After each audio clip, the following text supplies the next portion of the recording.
Salut. Alors aujourd'hui on va épandre de l'engrais pour aller devant les tournesols.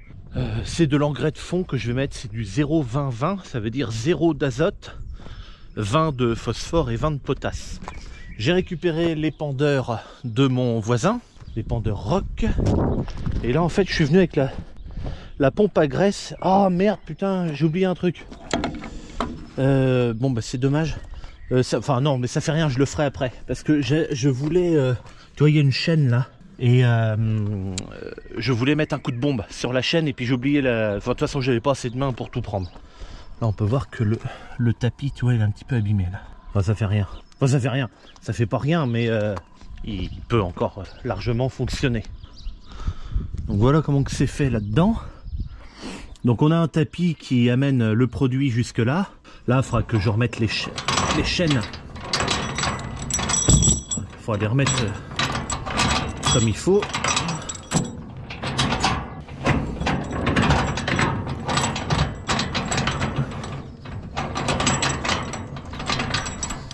Mais qu'est-ce que c'est que ce paquet de merde là qui a été fait?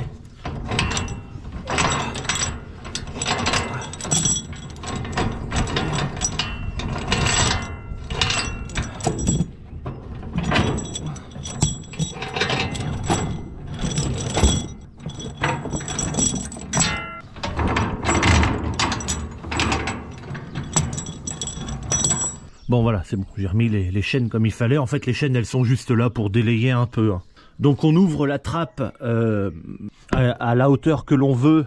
Et ça définit, en fait, en rapport avec ce cadran-là qui est complètement foutu. Mais ça fait rien parce que tu vois, il y a deux repères là. Et je sais sur quel repère il faut que je me mette surtout. Donc le tapis tourne. Il amène donc l'engrais. Ça tombe là-dedans. Et donc c'est réparti sur les disques qui tournent comme ça. Et c'est tout con en fait parce que tu vois, tu as la roue entraîne la chaîne. Et alors en fait ici il y a un petit vérin là, tu vois. Et c'est là-dedans, là dans ce boîtier de transfert, que je fais activer ou désactiver le tapis.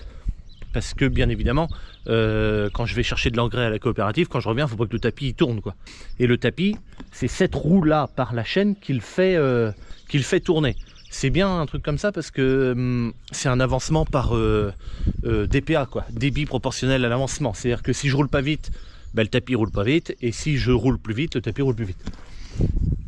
Donc ça vient jusque là, ça fait tourner ça, et c'est ça ensuite qui fait tourner le tapis, voilà. Voilà comment ça marche, c'est tout bête. Dessous on a deux moteurs hydrauliques qui font tourner les disques.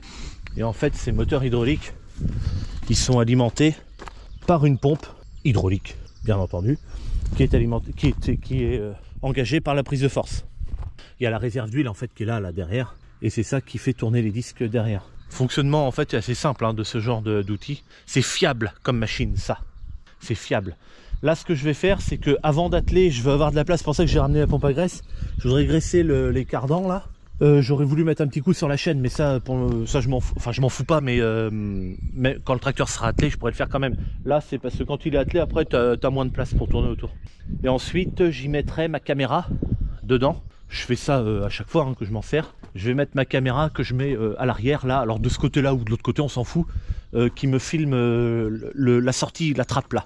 Comme ça, je sais, avec ma caméra, lorsque je n'ai plus d'engrais dedans. Parce que autant par moment, je peux laisser la vitre arrière ouverte et je l'entends, les grains qui sont projetés, les grains qui tombent sur les disques et qui sont projetés, je l'entends. Je peux regarder aussi dans mes rétros, des fois ça fait un petit peu de poussière gris-blanc. Mais quand il y a un petit peu de vent ou un peu même de la poussière, alors aujourd'hui je suis pas sûr qu'il y ait de la poussière, mais des fois tu roules dans le champ, ça fait de la poussière. Et tu confonds la poussière que génèrent les pneus de l'épandeur et les pneus du tracteur en même temps avec ce qui est épandu, et on peut avoir beaucoup de mal à différencier et à savoir finalement si ça répond encore ou pas. Je ne m'embête plus avec ça, on va le dire poliment. Donc j'ai ramené les deux pompes à graisse parce que il y en a une qui a la pince normale et l'autre qui ne l'a pas. Parce que dans les cardans, des fois on n'arrive pas à mettre avec la pince. Donc je vais graisser ça. Et je vais surtout pas... Tu vois, là c'est pareil, tu vois, il y a des graisseurs là, pour ces roulements là. Ok. Donc je viens de reculer le tracteur. Là, avec ça, je fais descendre ma béquille.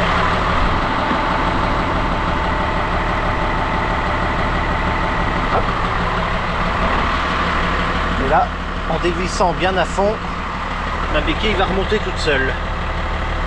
Tac, elle est remontée, donc là je ferme mon robinet. Bon là, avec cette manette là, je vais la replier comme ça. Maintenant je vais atteler, je vais mettre la prise de force là. Bon voilà, c'est attelé. Donc j'ai tout mis, mes prises, ma caméra, tu vois, là c'est la trappe en fait, donc ça filme ici. Et donc ça va être impeccable. Le reste, je touche à rien. Je verrai dans le champ si j'ai branché correctement la prise hydraulique. Normalement oui, mais on verra quand même dans le champ. On sait jamais. Bon, et ben direction la coopérative maintenant. C'est parti.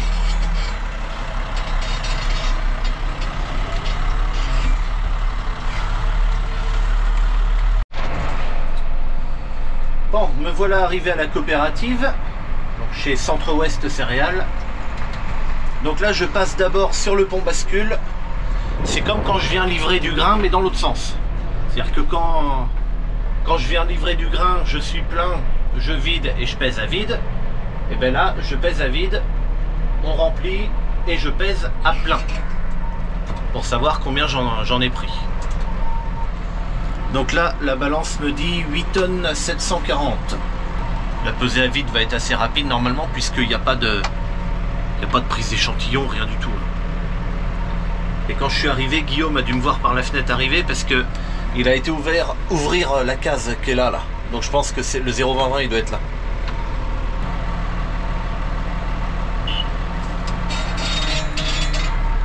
Allez, c'est bon.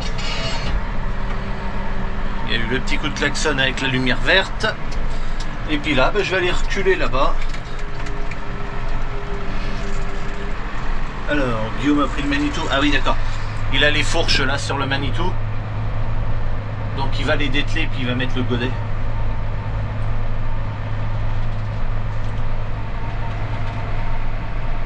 Et il a ouvert cette case-là. Donc j'imagine que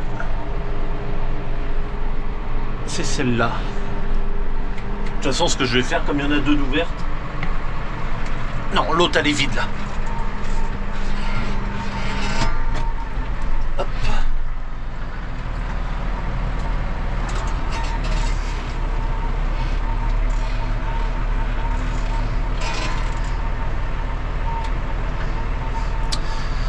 Ah, ça me plaît pas parce que il va vider côté bâche. Donc je vais me décaler, je vais me mettre ici là.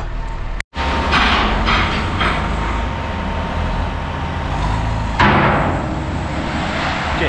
Donc là Guillaume, il est en train de brasser une fois ou deux le tas avant de le mettre là-dedans. Ah bah attends, faut que j'aille fermer moi. Oh là là, malheureux. Ma trappe est ouverte.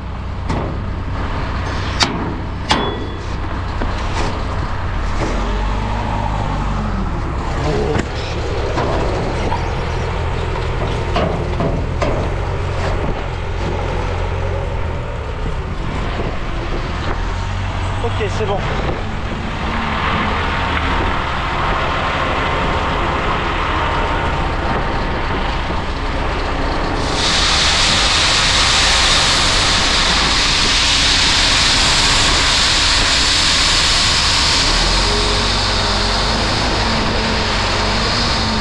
Oh, pas couillon, il y a du vent.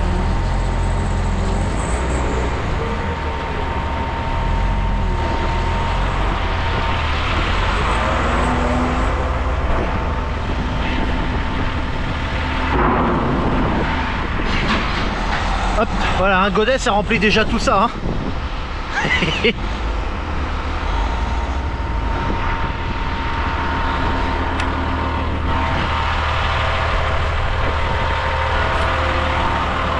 Bon là de toute façon faut qu'il le remplisse parce que dedans j'en mets entre 4 et 5 tonnes à quelque chose près.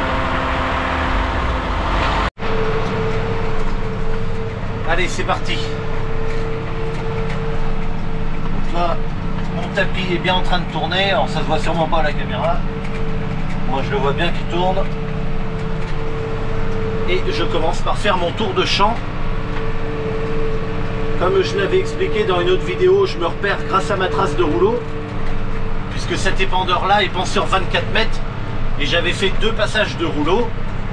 2 fois, mon rouleau fait 6 mètres. Donc si c'est 6, 12, c'est bien la moitié de l'épandeur. Donc je me mets à cheval là-dessus. J'ai mis le GPS. Alors pour l'instant je conduis à la main. Alors attends, je vais m'arrêter. Je vais m'arrêter parce qu'il y a un fourgon qui arrive. Et je voudrais pas lui envoyer de l'engrais. En fait. Manu. Voilà. Il y a toujours des grains avec de l'engrais comme ça. Il y a toujours des grains qui volent un petit peu plus loin. Alors bon, j'essaie de faire gaffe. Oh, il y a encore une autre voiture qui arrive. Bon, c'est pas grave. Je perds un peu de temps. Forcément, j'avance plus là. Mais bon, le champ est là. Je préfère perdre du temps, tant pis. C'est pas grave.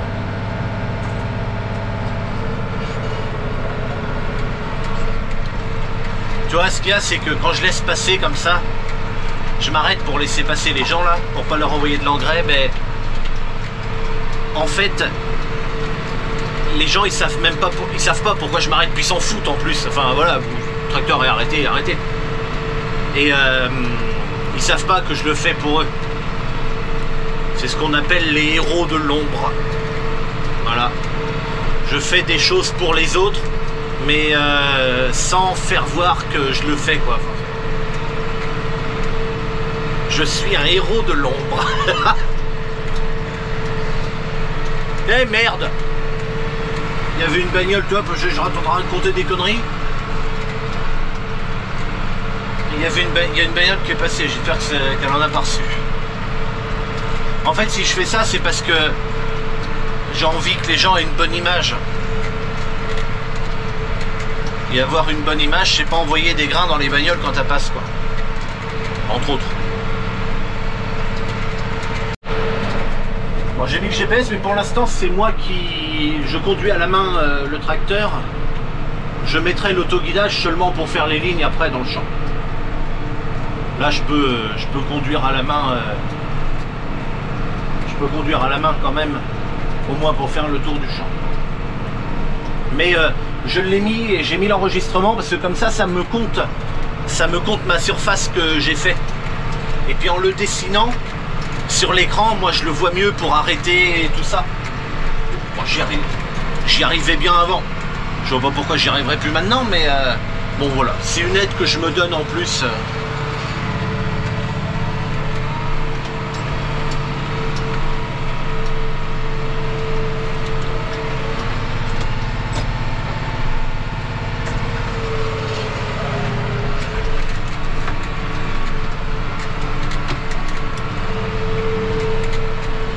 Allez, c'est reparti.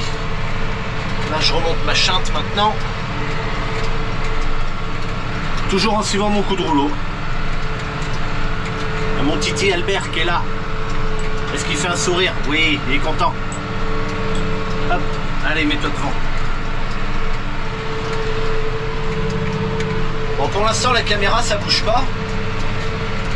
C'est normal, parce que comme le tapis envoie vers l'arrière tout le temps, eh bien le niveau d'engrais va descendre un peu après l'avant, par exemple. L'avant va descendre comme un épandeur à fumier, tu vois. C'est l'avant qui se vide d'abord. Bon, ben là c'est pareil. Qu'est-ce que je voulais dire d'autre? Bon, non, pas grand chose. Oh, alors là-bas, alors tu les verras pas, mais il y a 2 oiseaux. C'est des... Allons, comment ça s'appelle? Eudicnem criard. Je te l'écris là, je te mets une photo de l'oiseau à la rigueur. Eudicnem criard. Je crois que c'est comme ça que ça s'appelle. C'est des oiseaux en fait qui sont comme ça, à même la terre. Et d'ailleurs, ils pondent leurs œufs directement dans la terre. Ils ils essayent de... Doucement, bon Dieu, de tracteur. Ils essayent de mettre un caillou ou deux comme ça, et puis ils pondent les œufs là-dedans. J'en avais eu l'année dernière, quand j'avais fait le binage des tournesols. Sur ma vidéo du binage de tournesol, j'avais vu un Eudicnem là justement qui a fui devant le tracteur, et j'ai arrêté et j'ai vu les œufs. Je sais pas comment j'ai fait pour voir les œufs, parce que ça ressemble beaucoup à la terre, aux cailloux et au sol quoi. J'ai vu les œufs, j'ai levé ma bineuse, hop, et je l'ai reposé juste après.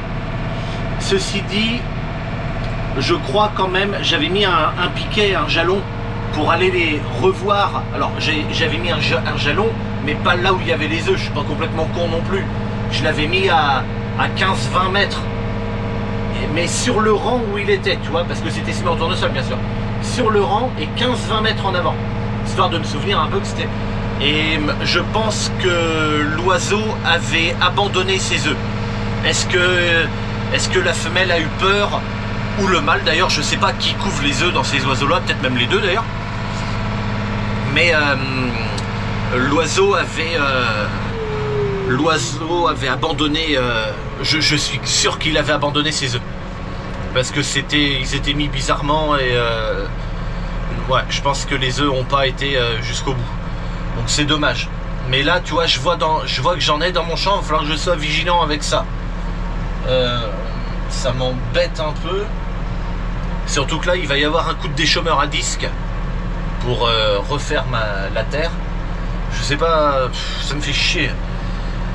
Mais bon, bref, j'essaierai d'être vigilant. Je me souviens, ils sont à peu près juste là, un peu plus loin là. J'essaierai de me souvenir qu'ils sont là quand je passerai le déchômeur à disque. Mais de toute façon, si les œufs sont déjà pondus, les œufs ils vont être détruits. Hein.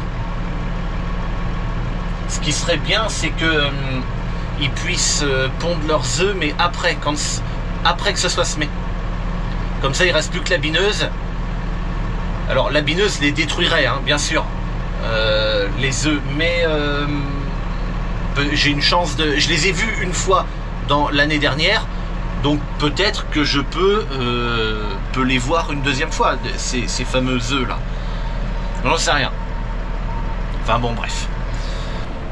Donc là, épandage d'engrais 0-20-20, ça veut dire 0 d'azote, je l'ai dit en début de vidéo je crois, 0 d'azote, 0 phosphore, 0 potasse. Mais à quoi ça sert à peu près ça? En fait,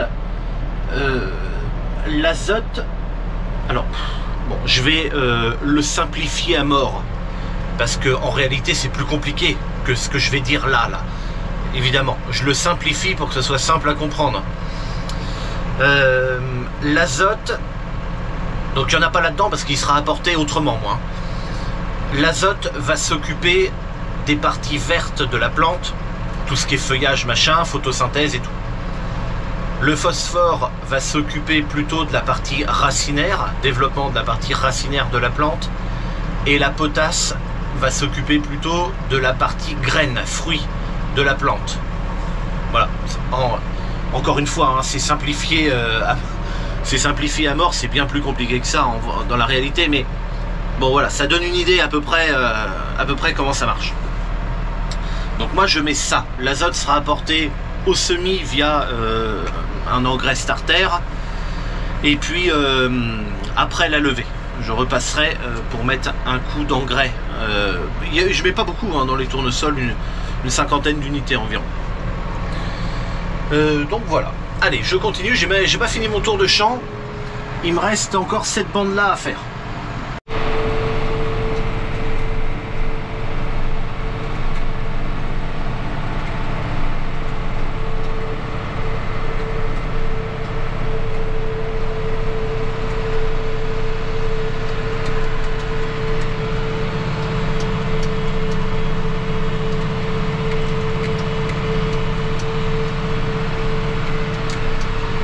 Alors tu vois, dans la vidéo où je faisais du rouleau, j'avais expliqué que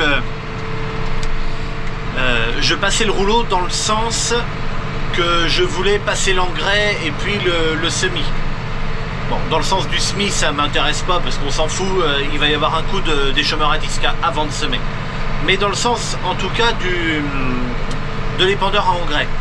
Pour la raison suivante, c'est que si jamais l'autoguidage ne marche plus, ça peut arriver, on ne sait jamais ce qui peut arriver, hein.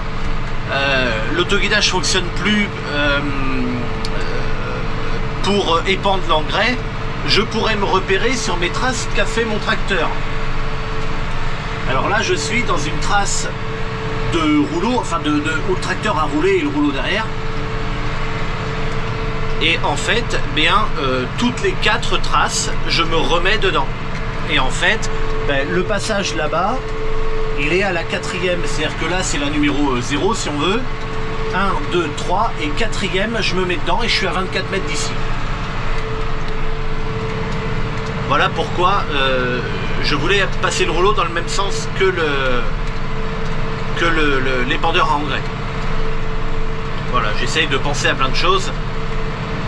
Et ça faisait partie des choses que j'avais pensé. Et bon, alors jusqu'à maintenant, le GPS fonctionne très bien. Les 2 GPS d'ailleurs, la T1 et la T2, j'ai jamais de problème avec. Ceci dit, l'autre jour, c'est ma base à la maison, enfin à la ferme. Elle était éteinte, elle fonctionnait plus, ça veut dire que j'avais plus de RTK. Heureusement, j'ai une autre antenne qui est pas très loin, donc je me suis mis dessus et puis voilà. Mais si j'avais été, s'il n'y avait pas eu l'autre antenne, c'est déjà bien plus compliqué. Parce que les autres sont assez loin et bon, j'arrive à les capter quand même, mais ce serait pas pareil. Et il aurait peut-être fallu conduire le tracteur à la main, entre guillemets, et je me serais repéré sur mes traces. Voilà. Et pour info, ma base qui était éteinte, je sais pas ce qu'elle a eu parce qu'elle s'est rallumée peut-être 1 heure après, toute seule, sans que j'y touche. Donc voilà.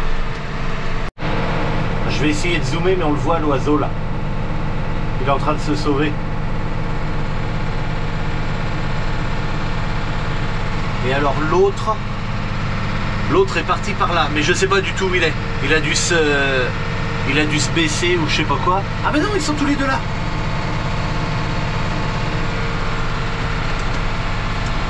Oh putain, ça me fait vraiment chier de les déranger, mais enfin... à un moment donné, il faut que je travaille aussi, quoi.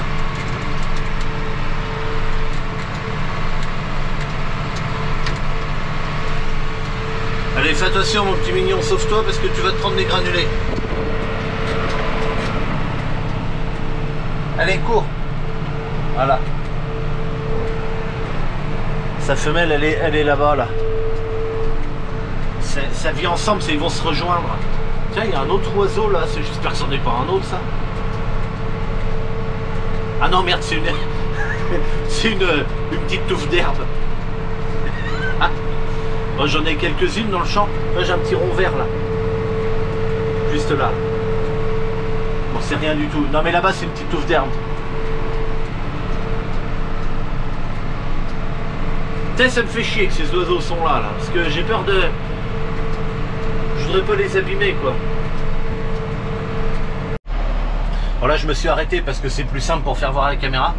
Tu vois que ça commence à se vider maintenant. Il me reste plus que ça sur l'arrière et tu vois, on commence à voir le tapis ici, là. Donc là, il n'y a plus rien, là. Il reste plus vraiment que ça. Bon, j'essaye un peu de me planquer du vent pour parler parce que il y a un vent pas croyable. Je vais te faire voir au sol. Voilà, c'est tous les petits points là, gris et puis gris foncé. Il y a 2 couleurs. Il y en a un peu partout. Voilà.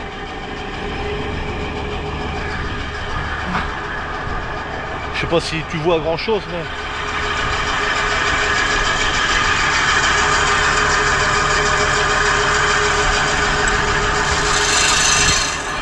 Aïe. Voilà ce que ça donne. Attends, au soleil c'est mieux. Tu vois, t'en as qui sont un petit peu plus foncés que d'autres.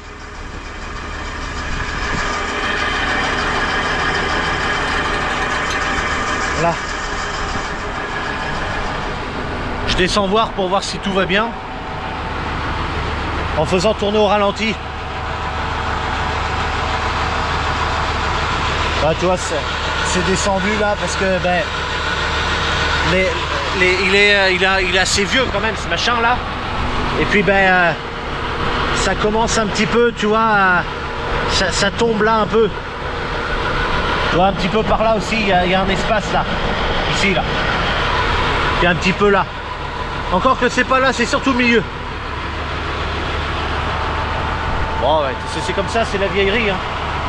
Il faudrait... ça se démonte ça, les boulons. Et entre les deux, entre cette plaque en métal et puis la cuve là, il y a un espèce de joint, une bavette comme ici là. Pareil. Elle est peut-être... si ça se trouve, elle est coupée la bavette, elle est peut-être usée. Mais bon voilà, après c'est pas mon épandeur non plus, donc bon... Ceci dit, quand mon voisin prendra sa retraite, j'aimerais lui racheter ça. Parce que c'est quand même un bon équipement. L'inconvénient, c'est que ça dépend sur 24 mètres. Et moi, mon pulvé, il est sur 36 mètres. Donc je sais pas ce que je peux faire avec ça, mais à la base, c'est pour répandre de la chaux. Mais peut-être que, j'en sais rien, mais ça se trouve on peut changer les disques pour mettre, pour aller un peu plus loin, ou j'en sais rien du tout. Parce que peut-être que je mettrais éventuellement, je dis n'importe quoi, mais du 0,20-20 dans mes céréales peut-être.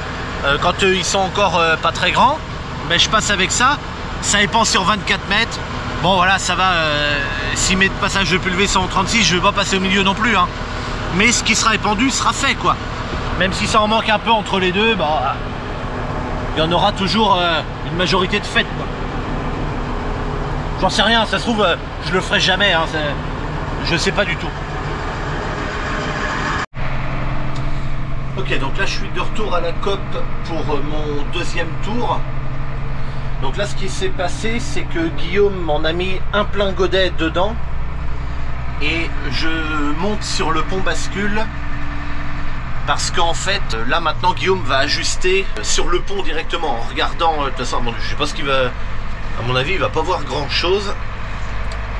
Je sais pas comment il va se démerder pour voir le poids parce qu'il y a le soleil en plein dans le truc.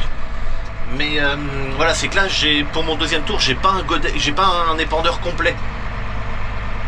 Et il sait, enfin Guillaume sait qu'avec un godet ça fait pas ce que j'ai demandé. Mais deux godets c'est trop. Hop, donc là je me mets comme ça. Je sais pas s'il voit quelque chose Guillaume là. Donc là tu vois il met par rapport au pont, mais on voit rien. Si on stone 180.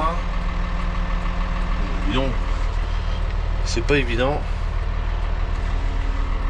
Bon après on n'est pas au kilo près, hein. Si j'en ai 100 kilos de trop c'est pas grave, hein. Bon ben voilà, j'ai terminé. Il me restera plus qu'à laver, à nettoyer l'épandeur. Et puis ben en attendant, moi je te dis à bientôt pour une prochaine. Salut!